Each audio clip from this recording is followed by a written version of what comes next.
तो कहानी के शुरू में हम एरिक नाम की एक लड़की को देखते हैं। वो सोया हुआ था, गहरी नींद में उसे ख्वाब आ रहा था जहाँ वो एक छोटा सा बच्चा था पर उसके पास एक घोड़ा था। घोड़ा भागते हुए फेंस में फंस जाता है और वो फेंस घोड़े को बुरी तरह जख्मी कर देती है। घोड़ा दर्द से तड़प रहा था जबकि ऊपर दिखाया जाता है कि बहुत सारे क्रोस बैठे हुए हैं। ये क्रोस जैसे उसके मिर्दी का इंतजार कर रहे थे क्योंकि एकदम से इन सभी क्रोस ने मिलकर उस घोड़े के ऊपर हमला कर दिया और उस घोड़े को काट खाया। और एरिक अपने घोड़े के लिए कुछ भी नहीं कर पाता। यही बात उसे बचपन से अब तक तंग किया करती थी। अब सीन कट होकर हम शैली नामी एक लड़की से मिलते हैं। उसके पीछे मास्टर विंसेंट के लोग पड़े हुए थे जिसके बारे में उसे उसकी दोस्त खबर करती है। ये सुनकर तो शैली भी घबरा गई, ऐसे जैसे उसने कोई गलत काम किया हो। उसने अपनी दोस्त से पूछा कि अब मैं कहाँ जाऊंगी। उसकी दोस्त कहती है तुम मेरे घर आ जाओ। अभी लड़की जो कि शैली से बात कर रही थी, जैसे ही वो अपने घर पहुंची तो उसने देखा कि मास्टर विंसेंट के लोग पहले ही उसके घर पे थे। यहाँ शैली भी जो अपने घर से निकल चुकी थी उसे भी हम रोड पे चलता हुआ देखते हैं। उसका पीछा कोई इंसान कर रहा था। ये भी मास्टर विंसेंट का ही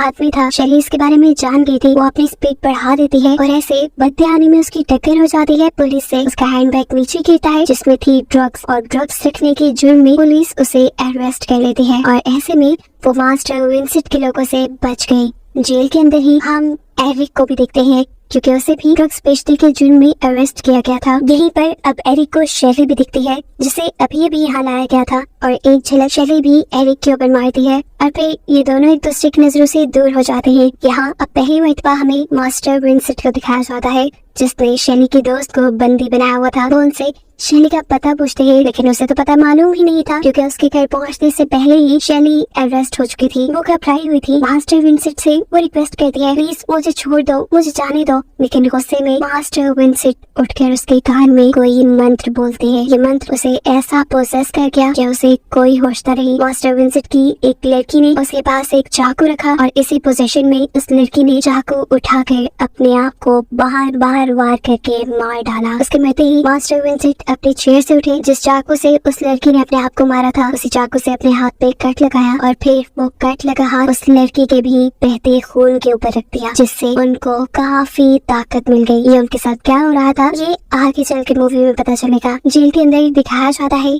कि अब उसके साथ साथ एरिक और शैली की दोस्ती हो गई थी। ये लोग पहले खाने के टाइम मिलते हैं और फिर बातें करने के लिए शैली एरिक के रूम में भी आ जाती है। उसके हाथ की बनी ड्राइंग्स दिखती है और उससे काफी बातें करती है। तभी शैली को एक अनाउंसमेंट के जरिए बुलाया जाता है। ये दोनों परेशान हो गए थे कि ऐसी अनाउंसमेंट पहले यहाँ किसी के लिए नहीं की जाती थी। डर कर ये दोनों बाहर जाती है तो वहाँ मास्टर विंसेंट के लोग थे जिसे देखते ही शैली बुरी तरह घबरा गई। एरिक ने उससे पूछा तुम इन्हें देखकर क्यों घबरा रही हो। वो कहती है ये लोग मेरी जान के पीछे पड़े हैं और यहाँ तक मेरा पीछा करते हुए आ गए। अगर मुझे अपनी जान बचानी है तो मुझे यहाँ से भागना होगा। एरिक भी उसका साथ देता है। जेल के खुफिया रास्ते उसे पता थे। उन्हीं खुफिया रास्तों के जरिए ये लोग जेल से निकल जाते हैं और भागते हुए जंगल के रास्तों में आते हैं जहाँ से एक वैगन इन्हें यहाँ से दूर ले जाती है। सुबह होने तक ये लोग शहर आ चुके थे। यहाँ पर शैली एरिक को अपने घर ले जाती है जबकि अब पुलिस के साथ साथ मास्टर विंसेंट के लोग भी शैली को ढूंढने के लिए पागल हो चुके थे। जैसे ही मास्टर विंसेंट के लोगों ने मास्टर विंसेंट को बताया कि शैली एक और बार उनके हाथ से निकल गई तो वो लोग गुस्से से पागल हो गए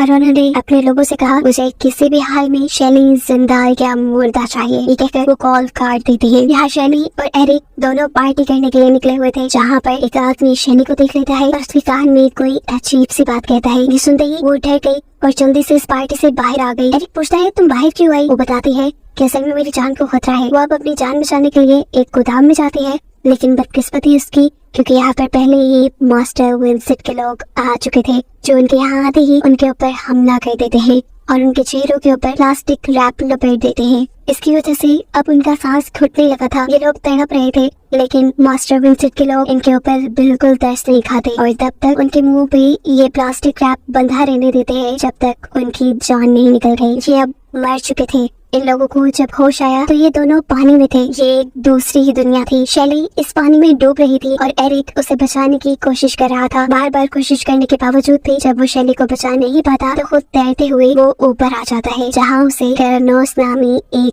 ट्रैक्टर मिलता है जो एरिक से कहता है अगर तुम शेली को इस पानी से बचाकर बाहर लाना चाहते हो तो तुम्हें मास्टर विंसेंट को मारना पड़ेगा। ये बात कहते ही क्रोनोस एरिक को पानी के अंदर धक्का दे देता है। पानी में जाने के बाद उसे होश आया असली दुनिया के अंदर, जहाँ अब वो शेली को ढूंढने लगा। वो पागलों की तरह शेली को ढूंढ रहा था, लेकिन शेली उसे कहीं नहीं मिली और यहाँ उसका सामना हो गया एक अजीब से गैंगस्टर से, जिसने उसके ऊपर अपनी गन से हमला कर दिया। ये देखकर उसे में एरिक ने भी चाकू उठाया और उस आदमी को मार डाला। फिर एरिक वॉशरूम में गया, अपना छोटा सा ऑपरेशन किया, अपने जिस्म में लगी हुई गोली उसे अपने जिस्म से बाहर निकाल दी। जिसके बाद वो फ्रेश होकर यहाँ से बाहर शेली को ढूंढने के लिए निकल गया। ये सब करते हुए हमने नोटिस किया कि एक क्रो उसके ऊपर हर टाइम नजर रखे हुए था। चलते हुए उसे रास्ते में शेली दिख भी गई, जो ब्रिज के ऊपर चढ़ी हुई थी। एरिक को दिखती ही वो समुंदर में जंप करके अपनी जान दे देती है और एरिक भी उसके पीछे ही गिर जाता है। इस मर्तबा जब एरिक की आंख खुली तो दोबारा उसके सामने क्रोनोस था, जो एक गोल में एरिक से कहता है तुम अपना मकसद पूरा करके नहीं आए, तुम्हें मास्टर विंसेंट को मारना था जो तुम नहीं करके आए,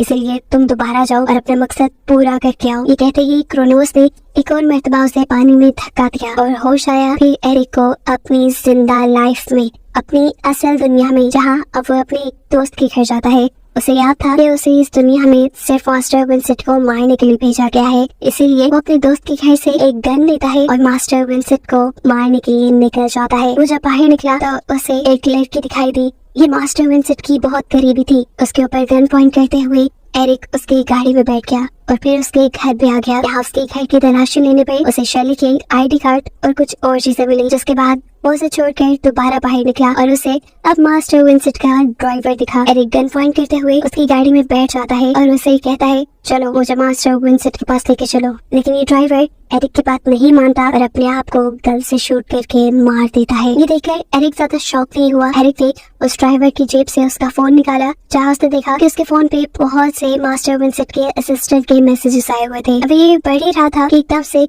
उसकी नजर मास्टर विंसेंट और उसके असिस्टेंट पे भी पड़ गई, जो एक दूसरी गाड़ी में बैठ गए यहाँ से कहीं और जा रहे थे। ये देखते ही एरिक तेजी से उनकी गाड़ी के सामने आ खड़ा हुआ।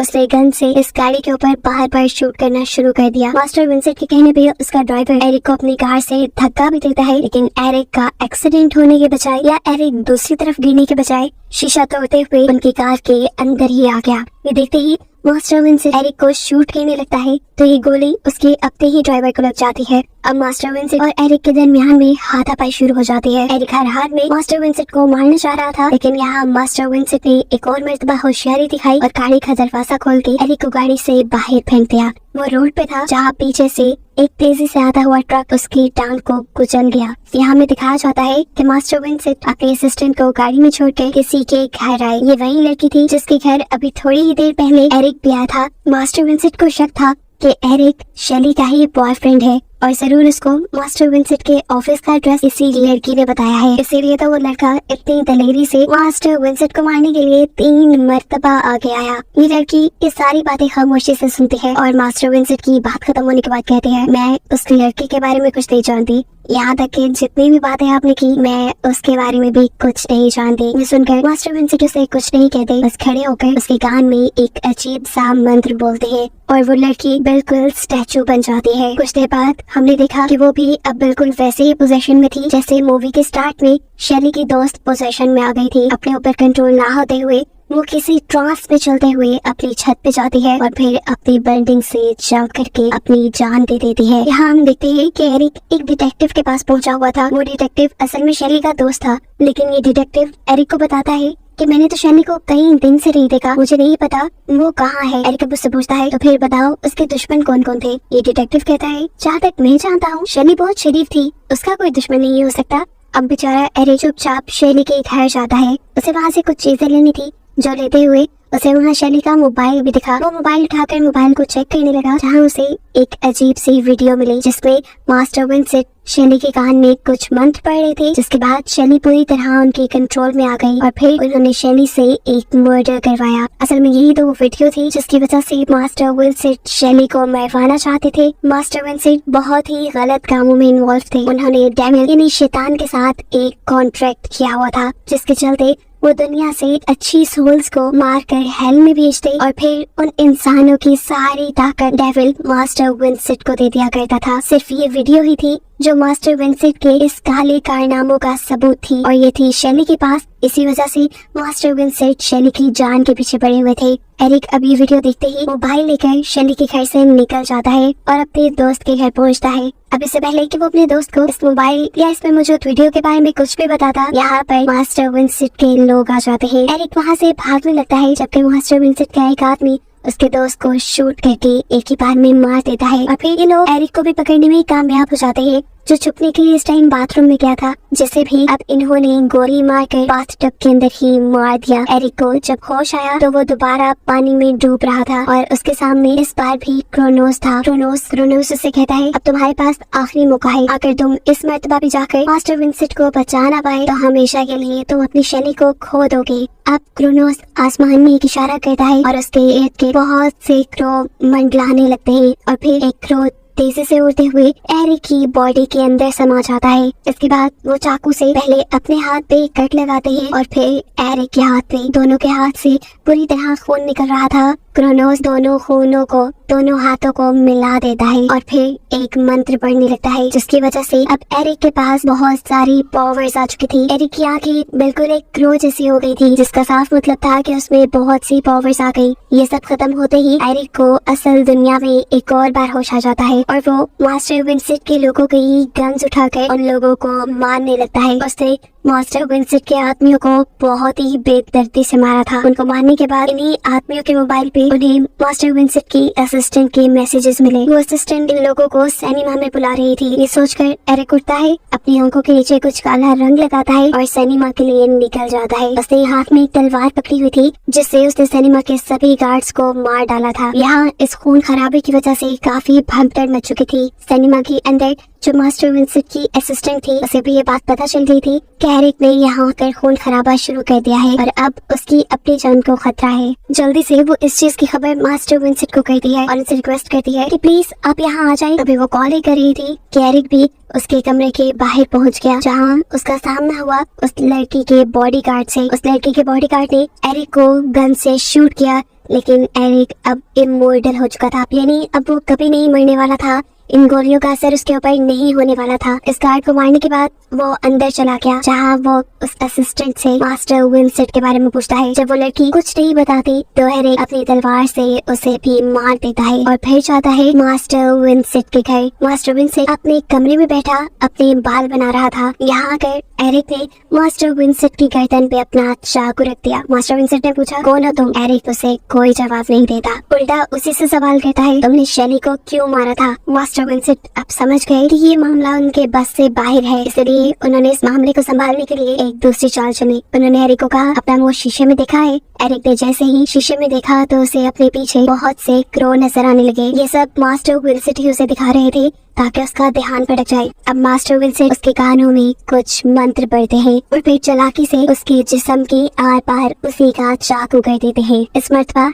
एरिक जख्मी हो चुका था। मास्टर विंसेंट एरिक को नीचे गिराते हैं और अपने हाथ पे कट लगाते हुए वो अपना हाथ एरिक के बहते खून के ऊपर रख देते हैं, जो कि अब काले रंग का था। ऐसे एरिक के अंदर की सारी ताकतें उसके अंदर आने लगी थी। एरिक कमजोर हो रहा था, हार रहा था और हारते हुए उसे अपनी सारी लाइफ के हारने वाले मोमेंट्स याद आए। बचपन में जब उसका घोड़ा मरा था और जब शेली को इन लोगों ने उसकी आंखों के सामने मारा था। उसकी ये सारी दर्द, ये सारी बेचैनी उसको हिम्मत देती है और वो एक और बार अपनी हिम्मत ताकत इकट्ठी कर लेता है। जुनून में आकर वो मास्टर विंसेंट को उठाता है और उनकी विंडो से बाहर गिर जाता है। इन्हें जब होश आया तो इस टाइम ये दूसरी दुनिया में पहुंच चुके थे, जहाँ पे क्रोनोस होता था। यहाँ पर आने के बाद भी एरिक ने देखा कि मास्टर विंसेंट जिंदा है। वो मास्टर विंसेंट को इतना मारता है कि उसकी जान निकलने वाली रह जाती है। उसके बाद वो उसका चेहरा पानी में डुबो देता है और ऐसे मास्टर विंसेंट खत्म हो जाता है। मास्टर विंसेंट के मरते ही शेली खुद ब खुद पानी से बाहर आ जाती है। ये दोनों